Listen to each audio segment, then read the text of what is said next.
Hey everybody, what's up? We're back. Match week 2 kicked off with the 2026 World Cup. Want to do a quick little recap on things, but tell me you guys saw Mexico and Canada's second match week kickoffs yesterday. Absolutely crazy day. It was definitely a movie. We'll tell you, Canadian guy's leg getting broken. Kone was his name.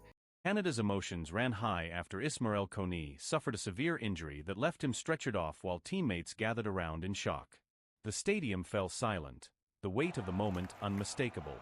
Just minutes later, Nathan Saliba produced Canada's fourth goal against Qatar, but his reaction said everything.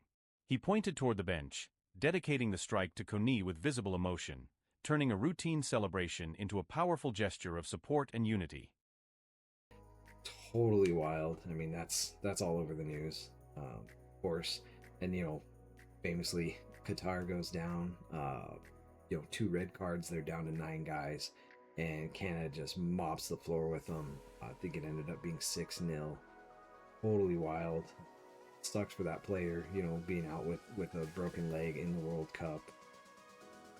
The look on his face, like when his leg broke, he wasn't like screaming or anything. It was just like disbelief, and he was like, oh my god, like what just happened. And you could hear it, you literally could hear it on TV. So the people on the sideline, like, I can't imagine how they felt. The reason I realized it happened because I had the game playing, but I was like doing some work and stuff, and I could literally hear the coach yelling, just friggin' yelling at the ref, and he was like, are you fucking kidding me?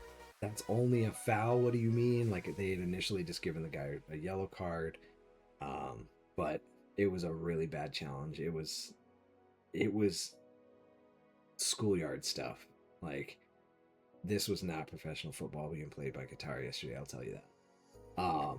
And then the Mexican game, they were kind of deadlocked. It was a close game. Things were going well, and then there was a mistake. Jimenez is waiting for the cross. Jimenez was trying to guide him. That was a good header behind him by Lee Gilkin. And the goalkeeper drops it. It's his and it's in! Mexico lead! Luis Romo! Terrible mistake by the South Korean goalkeeper. By the Korean goalkeeper, jumped up, could have punched the ball, could have caught the ball, kind of sort of caught the ball in his fingertips, but was coming down on top of one of his players, and that player dislodged his arm, and he was just barely holding the ball. He wasn't holding it solid with his hands. He just had fingertips on it, and his hand dislodged, the ball dropped, and the Mexican player that had attempted the goal in the first place, I believe was the same player, just kicked it right in. Easy goal. There was some amazing saves later, trying to make up for stuff, but they just couldn't handle it, and ended up losing, which might mean South Korea's out. Keep calling North Korea. I don't know. It's driving me crazy, but I think I could just say Korea, and people would know that it's probably not North Korea. Um, but that's one thing too, is like, I think there's a lot of Americans watching it now. They've been seeing the news stories. The first week's been going on, and people are getting hyped for it, and they're seeing like highlights on ESPN and stuff. You guys that don't know how the World Cup works, like, these teams get paid by these players get paid by their teams the same way, like, American football. If we're talking about, like, whatever your team might be, let's say the Seahawks, since they won last year, right? Those guys get paid by the Seahawks to play, but then they get called up by United States to go play in these international competitions. World Cups every 4 years. This is literally what every player dreams of: playing in the World Cup, winning the World Cup, or taking their team to new heights that they've never been to before. Some of these teams have never won a game. I think I heard yesterday Canada's never won a World Cup game. Not sure if I'm quoting that right. But totally crazy. They go up and they start doing that stuff. It's kind of like World Baseball Classic. They do something very similar in baseball. Right before the season starts, they'll do World Baseball Classic. But it is nowhere near on the level of what the World Cup is. The World Cup's been going for many years. I think it started in the 30s. Don't quote me on that. I haven't been like super into it for for like a very long time. This is my first World Cup, so been having a great time. Every team has a story. Every team that hits the field, something important happens, and we had like a crazy week one. Some of the top headlines right now after yesterday: Morocco, Ashraf Hakimi's he's standing trial for a rape case. That sucks. We'll see how that shakes out. Don't know any information on his guilt or anything. I hadn't even heard about this, but I know that Morocco is in the World Cup, so that might be bad for them.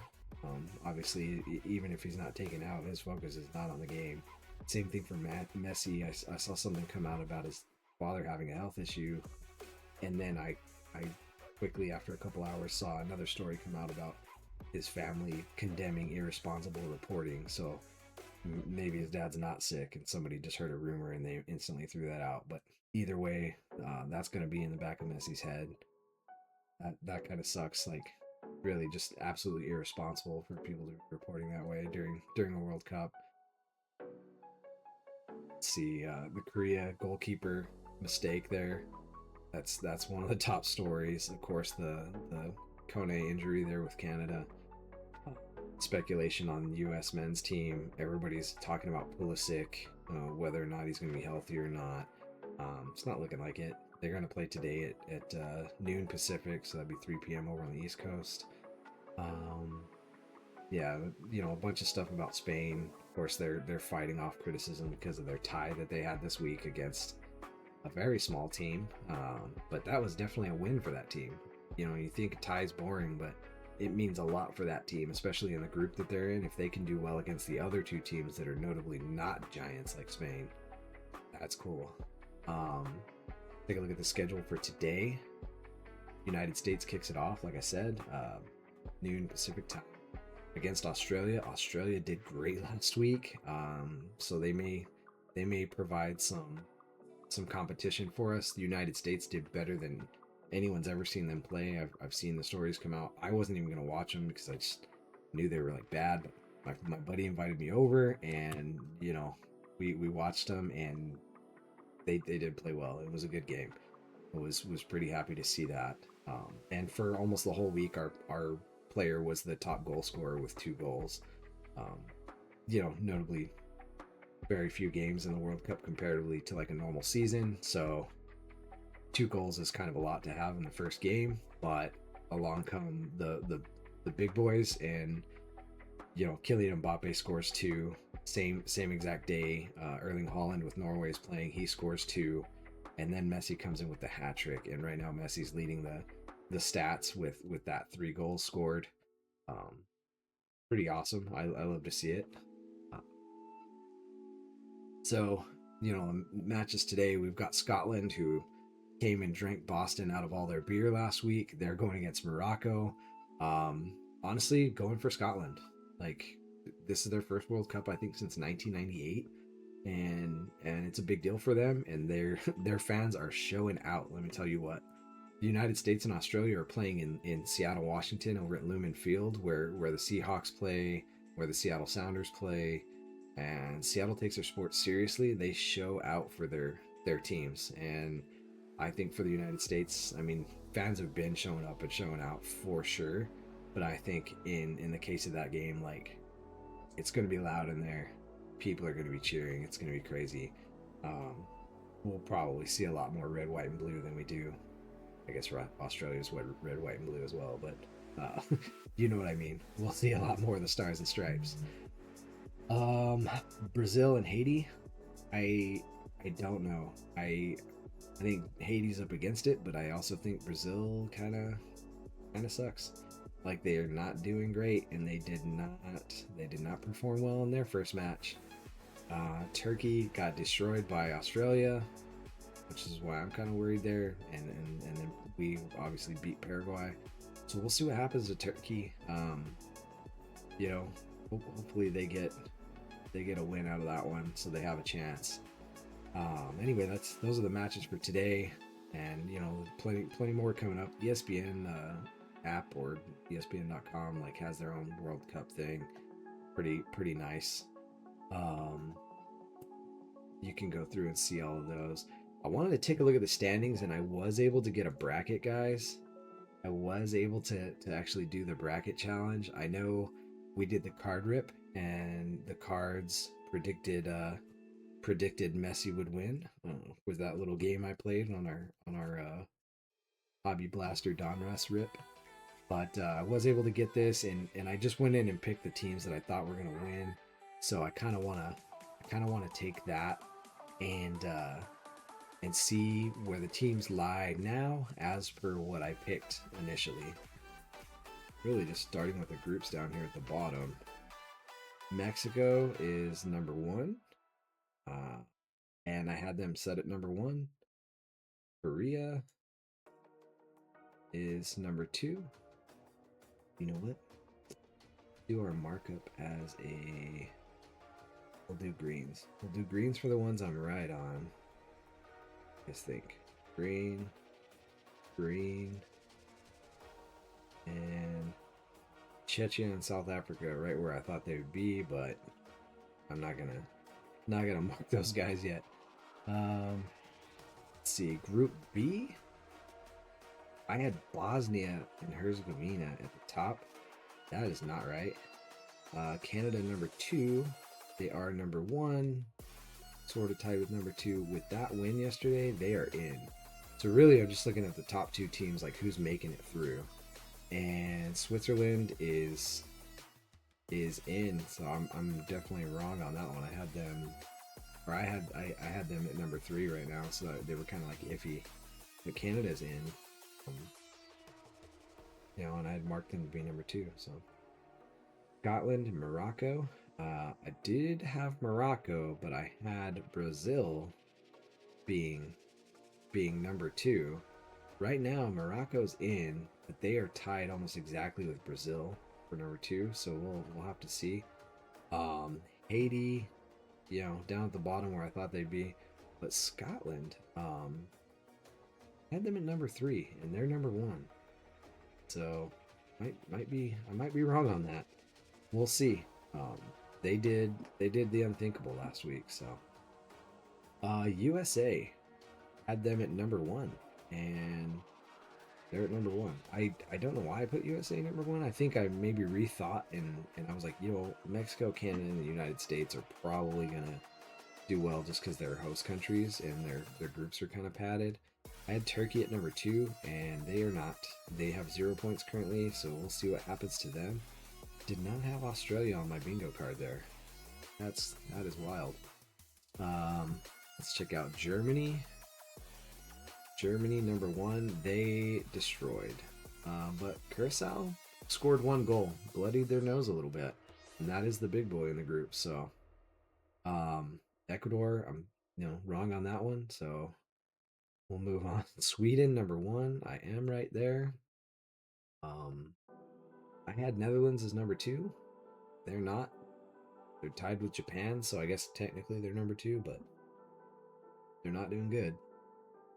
We'll have to see. Match week 2 is going to put a lot more people in places where you can tell that they are definitely moving on. And we'll have a lot more answers, I think, next week when we talk again. Belgium.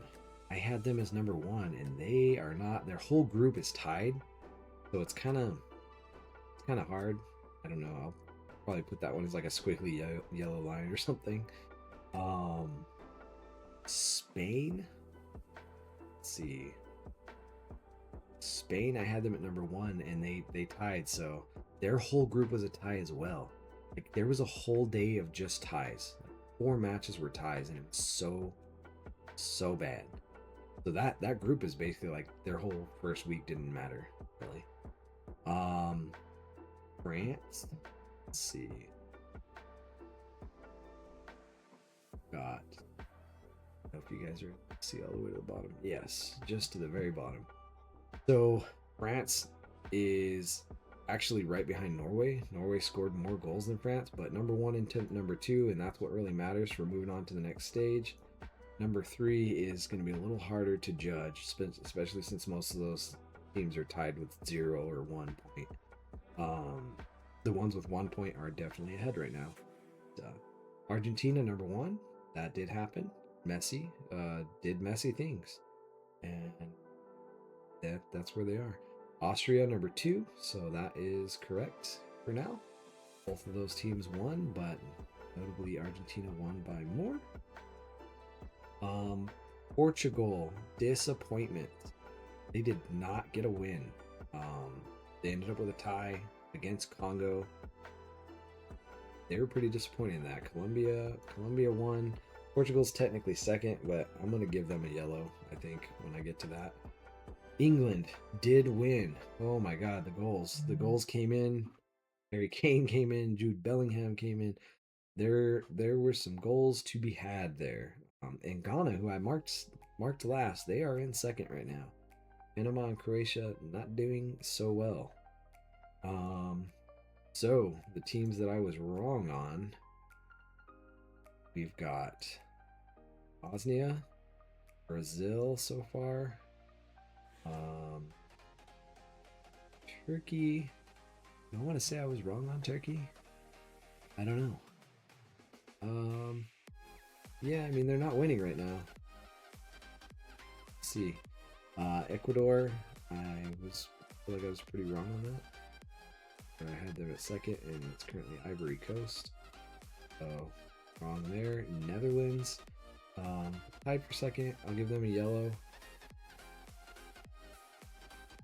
Belgium, all tied. So those groups, I think I'm just gonna stick with straight yellows on. And then Group K, again tied for second. And last group there, I was definitely wrong on Pat. I mean, as far as just outright winning, right? So let's see. We'll do some yellows here just to fill out. Got not really good, not really bad. Here we go, 54%. Let's see if we do any better next week. Hopefully these teams make me proud. Okay. So we have that. Not bad. Hopefully you guys enjoy it. If you guys would like to know more about the World Cup, or you have questions and stuff, ask them in the comments. We're still ripping cards and stuff, so check out some more of our videos. We may have some more World Cup and World Cup adjacent stuff coming. We'll be posting a couple things. I did rip some women's cards, so not this year's World Cup, but they will be playing next year. Topps Chrome Champions League, so a lot of big players in that. And along with that, we did do some Premier League Merlin cards, which are fairly new. They just came out in the last week or two. So a lot of big players in those as well. Hopefully you guys are enjoying the World Cup, and we'll see you next time.